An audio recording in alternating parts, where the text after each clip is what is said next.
기드온의 아들, 첩의 아들이죠. 기드온의 아들 아비멜렉이 스스로 세겜에서 스스로 왕이 되었으며 그 결과가 어떤가를 보여주고 있습니다.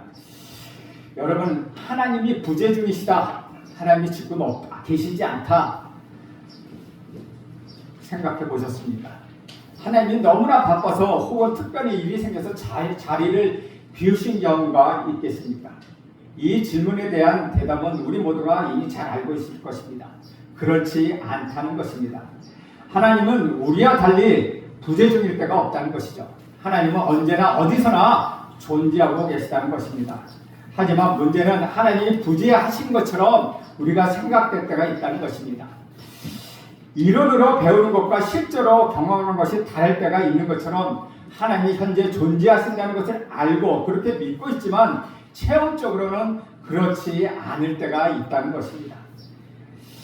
마치 하나님이 자리를 비우시고 다른 곳으로 출장 가신 것처럼, 하나님이 하신 일을 미뤄두고 잠시 쉬고 계신 것처럼, 하나님이 다른 일에 바쁘셔서 나의 삶에 벌어지는 일에 대하여 무관심한 것처럼 그렇게 하나님이 부재하시는 것처럼 느껴질 때가 있다는 것이죠. 하나님이 계시다면 어떻게 이런 일이 벌어질 수가 있겠나? 어떻게 하나님이 이런 일을 그냥 보고 계실까? 세상에 벌어지는 일들을 보면 이런 의문이 들 때도 있다는 것입니다. 오늘 본문을 보면 하나님께 그런 의문을 가진 사람이 하는 사람이 있습니다. 그 사람이 기드온의 막내 아들 요담입니다. 요담은 70명이나 되는 자신의 형제들을 하루아침에 모두 잃어버렸습니다. 자신만 살아남았고 집을 떠나 도망가야 하는 처지가 되었습니다. 이런 끔찍한 일을 당한 요담이라면 충분히 이런 질문을 할 수 있지 않겠습니까? 그러면 이런 질문을 잠시 마음에 담아두고 요담에게 어떠한 일이 벌어졌는지 그 일에 대하여 하나님은 어떻게 역사하는지 한번 살펴보려고 합니다. 오늘 1절 말씀입니다. 여룹바알의 아들 아비멜렉이 세겜에 가서 그의 어머니 형제에게 이르러 그들과 그의 외족의 집의 온 가족에게 말하여 이르되, 기드온이 첩에게서 낳은 아들, 오늘 본문의 중심 인물인 아비멜렉이 등장합니다. 아비멜렉은 외가 친척들이 있는 세겜으로 갔습니다. 그런데 세겜은 어떤 곳입니까? 세겜은 아브라함이 가나안 땅에 가서 처음으로 하나님께 제사를 드렸던 곳입니다. 여호수아가 이스라엘 백성들을 향해 저주와 축복을 선포했던 곳입니다. 또한 야곱의 가족들이 세겜에서 디나를 강간하자 그 시몬과 그 형제들이 그 세겜의 사람들을 다 죽여 진멸했던 곳입니다. 세겜은 역사적으로 의미 있는 것이고 지리적으로도 매우 중요한 곳입니다. 오늘 본문의 사건이 바로 이 세겜에서 벌어졌다는 것이죠. 아비멜렉에서 세겜에 있는 외가 친척들에게 이렇게 말합니다. 2절 말씀입니다. 청하노니 너희는 세겜의 모든 사람들의 귀에 말하라. 여룹바알의 아들 70명이 다 너희를 다스림과 한 사람이 너희를 다스리며 어느 것이 나으냐? 또 나는 너희의 고륙임을 기억하라 라고 말을 전하라고 합니다. 아비멜렉은 스스로 왕이 되려고 합니다. 그래서 먼저 세겜 사람들의 마음을 얻으려고 친척들의 도움을 구합니다.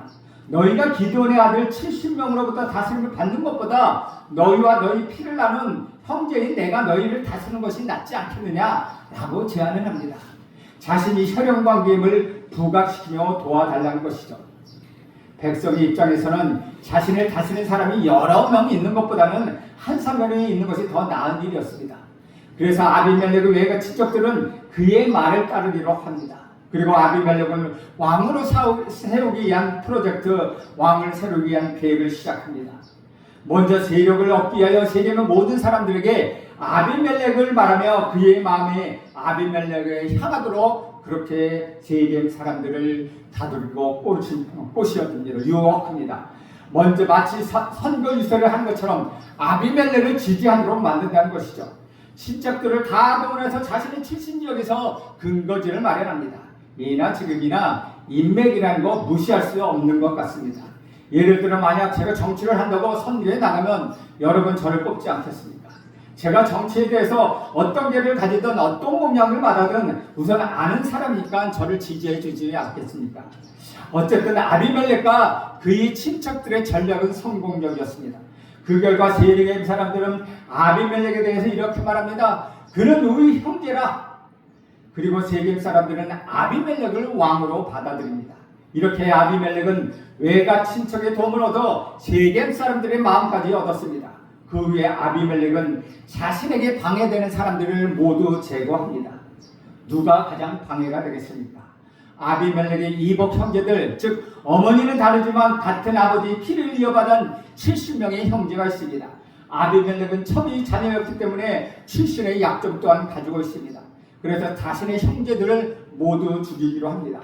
혼자서 일을 할 수 없게 사람들을 모으기 시작합니다. 그런데 우상에게 바쳐진 재물 은 70을 얻어서 방탕하고 경박한 사람들을 용병으로 삽니다. 쉽게 말하면 돈을 주고 불량배들을 고용했다는 것이죠. 돈의 출처도 문제이고 그 돈으로 하는 일도 문제입니다. 아비멜렉은 더러운 돈으로 더러운 사람 사서 더러운 일을 시작합니다. 5절 말씀입니다. 오브라임은 그의 아버지 집으로 가서 에브라임의 여룹바알의 아들 곧 자기 형제 70명을 한 바위 위에서 죽였을 때 다만 여룹바알의 막내 아들 요담은 스스로 숨었으므로 남으니라. 아비멜렉의 악함을 그대로 잘 드러내는 장면입니다. 그는 자기 형제들을 모두 죽였습니다. 그 중에 막내 혼자만 살아서 목숨을 구했지만 다른 형제는 모두 한 바위에서 죽임을 당하였습니다. 모두 한 바위에서 죽었다는 것은 형제들이 아비멜렉을 반대하면서 싸우다가 죽었거나 혹은 도망가다가 죽음을 당한 것이 아니라는 것이죠. 아비멜렉은 유혹에 의하여 자신의 형제를 붙잡아 특별한 곳으로 끌고 가서 그곳에서 한꺼번에 처형해 버렸다는 것입니다. 기드온은 자기 동족 이스라엘을 죽였지만 기드온의 아들 아비멜렉은 더 나아서 자기 형제들을 아주 잔인하게 죽였습니다. 이렇게 아비멜렉은 형제들의 피를 흘림으로 인하여 왕이 되었고 세겜 사람들은 아비멜렉을 왕으로 삼았습니다. 한 공동체를 이끄는 지도자, 리더가 어떤 사람이냐 하는 것은 매우 중요합니다. 리더가 어떤 사람이냐에 따라서 그 공동체의 미래가 달라지기 때문입니다. 자격 없는 사람이 리더가 되었을 때는 공동체 전체가 고통을 받고 그 결과 그런 무서운 결과가 지어집니다. 그런데 리더를 세우는 일, 그래서 아주 중요하다는 것이죠. 그런데 세겜 사람들은 아비멜렉을 왕으로 세웠습니다. 괜찮겠습니까? 과연 아비멜렉이 왕이 될 만한 사람입니까? 스스로 왕이 되려는 욕심에 사로잡혀 형제 70명을 한꺼번에 잔인하게 죽이는 모습에서 우리는 아비멜렉이 어떤 사람인지 그의 자질을 충분히 짐작할 수 있을 것입니다. 그뿐만 아니라 이어지는 본문을 통하여 아비멜렉이 왕이 될 만한 사람이 아니라는 것을 우리는 알 수 있다는 것입니다. 이어지는 본문에 살아남은 기드온의 막내 아들 요담이 나오는데 그는 아비멜렉을 왕으로 삼은 세겜 사람들에게 목소리를 높여 외칩니다. 먼저 세겜 사람들의 모습을 나무에 빗대어 우화로 말하는데 아비멜렉을 왕으로 세운 일이 얼마나 황당한 일인지 꼬집어 말하고 있다는 것입니다. 우화의 내용은 나무들이 자신의 왕을 세우려고 왕이 될 만한 나무들을 찾는 이야기입니다. 먼저 세 종류의 나무가 나옵니다. 이스라엘에서 재배되는 아주 주된 나무로 이스라엘 사람들이 잘 아는 나무입니다. 감람나무와 무화과 나무와 포도나무입니다. 이 세 나무는 모두 자신에게 주어진 본문이 있기에 그것을 버리고 나무들 위에 우쭐댈 수 없다고 대답합니다. 그러자 나무들은 가시나무에게 가서 왕이 되어달라고 말합니다. 가시나무는 다른 나무와 달리 사람들에게 유익을 줄 수 없는 무가치한 나무였습니다. 보통 30에서 60cm 정도 자라는 나무였기에 기본적인 그늘조차도 사람들에게 주지 않습니다. 불도 잘 붙어서 다른 나무에게 피해를 줄 수 있는 아주 위험한 나무였다는 것이죠.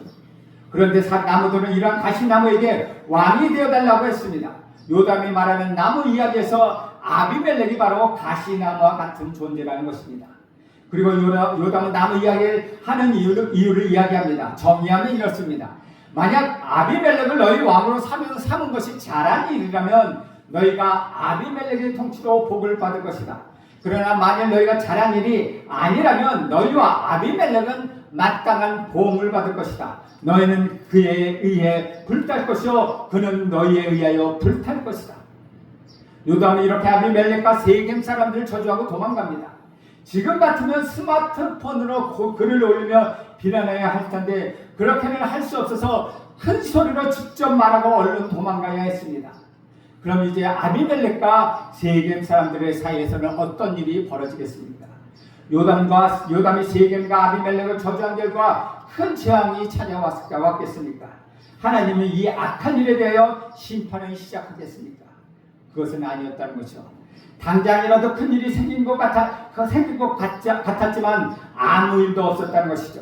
하나님은 이 악에 대하여 그냥 침묵하셨다는 것입니다. 특별한 일이 없이 시간이 흘렀습니다. 아비멜렉은 문제 없이 잘 살고 있었습니다. 그런데 3년이라는 세월이 지났습니다. 그리고 그때서야 하나님이 일하기 시작합니다. 22절과 23절을 보겠습니다. 아비멜렉이 이스라엘을 다스린 지 3년에 하나님은 아비멜렉과 세겜 사람들 사이에 악한 영을 보내심에 세겜 사람들이 아비멜렉을 배반하였으니 하나님의 악한 영을 사용하여서 세겜 사람과 아비멜렉 사이에 갈라놓았습니다. 세겜 사람들은 아비멜렉을 배반하고 다른 사람을 따랐다는 것입니다. 26절에 보면 가알이라는 새로운 인물이 등장합니다. 세겜 사람들이 가알을 신뢰하여 그를 따르기 시작합니다. 그리고 가알을 대놓고 아비멜렉을 저주하며 자신이 아비멜렉과 싸우겠다고 허세를 부립니다. 그가 술을 취해 하는 말입니다. 29절 말씀 보겠습니다. 이 백성이 내 수하에 있었더라면 내가 아비멜렉을 제거하였으리라 하고 아비멜렉에 이르되 내 군대를 증원하여 나오라 하니라. 아비멜렉이 없는 자리에서 아비멜렉을 부르며 군대를 모아서 나오라고 이야기합니다. 우리는 여기서 술을 취해서 제정신 못 차리는 한 사람을 볼 수 있다는 것이죠. 아비멜렉의 신복은 수불이라는 사람이 있습니다. 이 수불은 이 모든 일을 아비멜렉에게 보고합니다. 아비멜렉은 수불이 알려준 대로 군사를 데리고 매복해 있다가 아침에 해가 뜰 때 일어나 가알을 기습합니다. 결국 허세를 부리던 가알은 패배하고 세겜에서 쫓겨나고 아비멜렉은 세겜 성읍으로 쳐들어가 백성들을 죽이고 그 성을 헐고 밭에 소금을 뿌립니다. 소금을 뿌린다는 것은 다시는 작물을 심을 수 없도록 저주하는 것입니다. 아비멜렉은 세겜 사람들에게 자신을 배신한 대가를 단단히 치르게 했다는 것이죠. 또한 아비멜렉은 여기에 멈추지 않고 세겜 망대에 있는 사람들이 우상의 신전으로 몸을 피했다는 소식을 듣고 그곳으로 찾아갑니다. 그냥 간 것이 아니라 군사를 명하여 나뭇가지를 가지고 올라갑니다. 그리고 그 신전에 불을 지릅니다. 그렇게 해서 죽은 사람이 1000명이나 됐다는 것이죠. 아비멜렉의 잔인함을 또다시 한번 보여주는 장면입니다. 그런 후에 아비멜렉은 세겜 가까이에 있는 데베스라는 곳으로 갑니다. 그리고 똑같은 방법으로 사람을 불에 태워서 죽이려 합니다. 사람들은 망대로 몸을 피하고 있을 때 그것에 불을 지르려고 합니다. 그런데 그 망대 위에 있던 한 여인이 맷돌 윗짝을 던졌고 아비멜렉은 그 맷돌에 맞아 머리가 깨어져 그 자리에 죽습니다. 장난하는 것처럼 사람의 목숨을 빼앗던 아비멜렉이 그도 같은 처지가 되었습니다. 장난하는 것 같았던 한 여인이 던진 맷돌에 맞아 인생을 마치게 된 것입니다. 이것이 그의 최후였다는 것이죠. 54절에 보면 이렇게 기록합니다. 아비멜렉이 자기의 무기를 든 청년을 급히 불러 그에게 이르되 너는 칼을 빼어 나를 죽이라. 사람들이 나를 가르쳐 이르기를 여자가 그를 죽였다 할까 하노라 하니 그 청년이 그를 찌르매 그가 죽은지라. 여인의 손에 의하여 죽인 것을 수치로 여기며 무기를 든 자들에게 자에게 자기를 죽여달라고 죽이도록 하였지만은 그의 의도와는 달리 모든 사람이 아비멜렉의 죽음을 알고 있었다는 것이죠. 그는 여인의 손에 죽었습니다. 성경이 기록되었고 오늘날 우리도 그의 죽음을 잘 알고 있다는 것이죠. 우리 예수님을 칼을 가지는 자는 칼로 망한다고 말씀하십니다. 아비멜렉은 자신이 왕이 되기 위하여 형제들 죽이는 악행을 행하였고 그 결과 자기 자신도 비참하게 죽임을 당했다는 것이죠. 이 모든 일의 결론은 56절과 57절입니다. 56절, 57절에 보면 아비멜렉의 그의 형제 70명을 죽여 자기 아버지에게 행한 악행을 하나님이 이같이 갚으셨고 또 세겜 사람들의 모든 악행을 하나님이 그들의 머리에 갚으셨으니 여룹바알의 아들 요담의 저주가 그들에게 응하니라. 하나님이 아비멜렉을 향하는 악행을 심판하셨고 또한 세겜 사람들의 모든 악행을 심판하셨습니다. 아비멜렉과 세겜 사람들은 서로가 서로에게 심판의 도구가 된 것입니다. 요담의 저주처럼 아비멜렉에서 나오는 불이 세겜을 태웠고 반대로 세겜에서 나온 불이 아비멜렉을 태워버렸습니다. 요담의 입장에서 볼 때는 하나님이 계시지 않는 것처럼 보일 수 있었습니다. 하나님은 그의 저효에 대하여 침묵하는 것 같았고 아무 일도 없었습니다. 하지만 때가 되었을 때, 하나님의 때가 되었을 때 하나님은 그 모든 자를 심판하셨다는 것이죠. 우리도 때로 이런 생각을 할 수 있습니다. 하나님은 왜 악에 대하여 가만히 계시는 걸까? 왜 하나님은 악을 심판하시지 않으실까? 하나님이 이 악에 대하여 모르고 계신 것처럼 생각할 때가 있고 악에 대하여 그냥 눈 감아주신 것처럼 생각될 때가 있다는 것입니다. 하지만 우리가 분명히 기억해야 할 것은 우리 눈에는 하나님이 계시지 않는 것처럼 보여도 하나님은 그 뜻대로 역사하시며 악에 대해서는 반드시 심판하신다는 것입니다. 주 안에서 사랑하는 여러분 이것을 꼭 기억하시고 하나님은 악에 대하여 반드시 심판하십니다. 아비멜렉이 악을 행하고 왕이 되어 잘 되는 것처럼 보였지만 세계 사람들이 아비멜렉을 도와 악을 행하고 아무런 문제가 없는 것처럼 보였지만 결국은 하나님이 그들을 심판하게 되었습니다. 꺼리낌 없이 악을 행하고 반복해서 악을 행할 수 있었던 것은 그 악에 대하여 심판이 있다는 사실을 잊고 있을 때라는 것입니다. 하지만 악에 대하여 무시무시한 심판이 있다는 것을 기억한다면, 악을 행한 후의 결과를 생각한다면 우리는 악을 멈출 수 있다는 것입니다. 세상의 모든 악에 대한 심판이 있다는 것을 기억할 때 우리는 얻을 수 있는 두 가지 유익이 있습니다. 첫째는 나에 대하여, 나 스스로에 대하여 살피며 죄에 대해서 경계할 수 있다는 것입니다. 둘째는 세상에 대해서, 다른 사람의 죄에 대해서 하나님의 공의로운 심판을 기대하며 내가 원수 갚으려는 욕심과 정죄하려는 태도로부터 벗어날 수 있다는 것입니다. 하나님이 반드시 심판하시기 때문에 우리는 모든 죄에 대하여, 세상의 모든 악에 대하여 복수하려는 마음을 내려놓을 수 있다는 것입니다. 때로는 나에 대하여 악한 일을 행하는 사람을 향하여 내가 그 악을 갚기보다는 하나님의 손에 맡길 수 있다는 것입니다. 하나님은 악에 대하여 반드시 심판하십니다. 그런데 우리가 답답하게 느끼는 것은 무엇입니까? 그것은 심판에 대한 하나님과 우리 사이의 시간적 차이이기 때문이라는 것이죠. 하나님의 심판은 우리 때가 아니라 하나님 때에 반드시 이루어진다는 것입니다. 요담은 아비멜렉과 세겜 사람을 저주하며 하나님의 심판을 구했습니다. 그러나 어떻게 되었습니까? 처음에는 아무 일도 없었습니다. 그렇게 3년이라는 시간이 지났습니다. 3년이라는 시간을 기다린 후에 하나님의 심판이 임하게 되었다는 것이죠. 우리는 여기서 배우는 것이 있습니다. 우리는 악에 대하여 당장 심판이 있기를 바라고, 당장 뭔가 바뀌고 정리되고 공의가 이루어지고 선이 이기는 것, 그런 결과를 보기를 원합니다. 그러나 하나님은 그 뜻을 행하시려면 늘 기다림을 우리에게 경험하도록 하신다는 것입니다. 우리에게 인내를 요구하신다는 것입니다. 사랑하는 여러분, 우리 하나님을 믿음으로 기다리고 인내하기를 원하십니다. 하나님 때를 우직하게 기다리고 하나님을 신뢰하기를 원하십니다.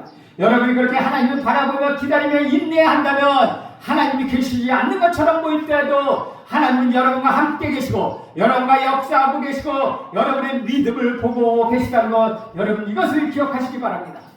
만약 우리 각자에 대해 하나님이 기다리지 않고 바로바로 심판하셨다면 우리 또한 이 자리까지 올 수 있었겠습니까? 그것은 불가능하다는 것이죠. 하나님 먼저 오래 참으시고 기다리셨기 때문에 오늘 저와 여러분이 있을 수 있었다는 것입니다. 그래서 때때로 하나님은 침묵하십니다. 하나님 때를 위하여 하나님은 침묵하십니다. 하나님의 침묵이 하나님이 계시지 않는 것을 의미하는 것은 아니라는 것입니다. 하나님이 임재하시고 하나님은 알고 계시고 하나님은 그 선하신 뜻에 따라서 역사하고 계시다는 것입니다. 그러므로 저와 여러분에게 필요한 것은 오직 믿음입니다. 믿음의 눈으로 보는 눈이 필요하다는 것입니다. 믿음으로 기다리는 인내가 우리에게 필요하다는 것입니다. 그러므로 인하여 하나님은 하나님 때에, 우리가 기다리고 인내할 때 하나님 때에 반드시 악을 심판하신다는 것입니다. 주 안에서 사랑하는 여러분, 믿음이 없는 오늘 본문 이야기를 본다면, 믿음이 없이 오늘 본문 이야기를 본다면 어떻겠습니까? 아비멜렉의 권력에 누르므로 세겜 사람과 연합했다가 그 연합이 꺼져서 결국 서로 다투다가 비참한 결과를 맞은 것입니다. 아비멜렉은 운이 없어서, 그런 말로 재수가 없어서 어떤 여자가 던진 맷돌에 우연히 맞아 죽었을 뿐이라는 것이죠. 하지만 다행히도 오늘 말씀에 그런 오해가 없도록 하나님이 가져진 커튼을 활짝 우리에게 열어주셨습니다. 누가 이런 일을 하셨습니까? 성경에는 분명히 기록하고 있다는 것입니다. 하나님이 이 일을 하셨다고 기록되어 있다는 것이죠.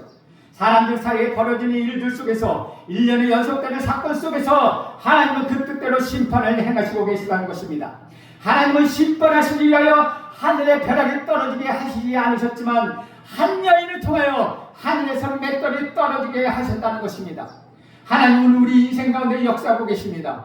우리가 커튼을 가려진 것처럼 믿음이 없어도 보지 못하고 그냥 지나갈 때가 많지만 하나님은 다양한 방법으로 그 뜻을 이루어가시며 하나님의 심판을 행하고 계시다는 것이죠. 그러므로 궁극적으로 그 모든 악에 대하여 온전히 심판하실 것입니다. 훗날 그 앞에 어떤 악도 변명하지 못할 것입니다. 하나님의 공의로운 심판자로 완벽하게 악을 심판하시고 그 모든 악을 그 앞에 굴복하여 벌벌 떨게 하며 후회하게 만드실 것입니다. 그런데 감사하게도 저와 여러분 그 심판에서 건짐을 받은 사람들입니다. 우리가 잘한 것이 있어서가 아니라 하나님의 은혜로 우리 구주 예수 그리스도의 십자가의 은혜로 십자가의 공로로 그 무서운 심판, 그 영원한 심판에서 우리는 무죄 선고를 받았다는 것입니다. 세상 끝날에 누구도 피할 수 없는 심판에서 저와 여러분 구원받은 사람입니다. 그 은혜를 기억하며 그 은혜를 받은 자로 우리는 어떻게 살아가야 할까요? 사랑하는 여러분, 하나님은 반드시 악에 대해 심판하신다는 사실을 기억하십시오. 어떤 모양이든 악을 버리십시오. 때로는 하나님이 계시지 않는 것처럼 보일 때에도 하나님을 믿음의 눈으로 바라보며 인내하시기 바랍니다. 하나님의 때를 기다리십시오. 다른 사람에 대하여 복수하려는 마음을 내려놓고 심판은 하나님께 맡기십시오. 하나님의 선하신 뜻에 따라 행하십시오. 그러면 우리 주님이 여러분의 마음을 아시기에 여러분을 위로해 주실 것입니다. 이제 모든 것이 믿음으로 주께 맡기고 주의 일을 사모하며 그 하나님의 은혜 안에 사는 저와 여러분 되시길 간절히 축원드립니다. 기도하겠습니다. 하나님, 오늘도 하나님이 심판하시는 것을 보았습니다. 비록 하나님은 계시지 않는 것처럼 보일 때도 있고 비록 하나님은 우리의 문제에 관심이 없는 것처럼 보일 때도 있었지만 하나님은 계속해서 일하고 계시다는 것을 알았습니다. 하나님 때에 반드시 악을 심판하신다는 걸 기억하며 인내하며 기다리는 인생이 되게 하옵소서. 그래야 하나님의 놀라운 은혜에 사는 우리 모두가 되게 하옵소서. 예수님의 이름으로 기도합니다. 아멘.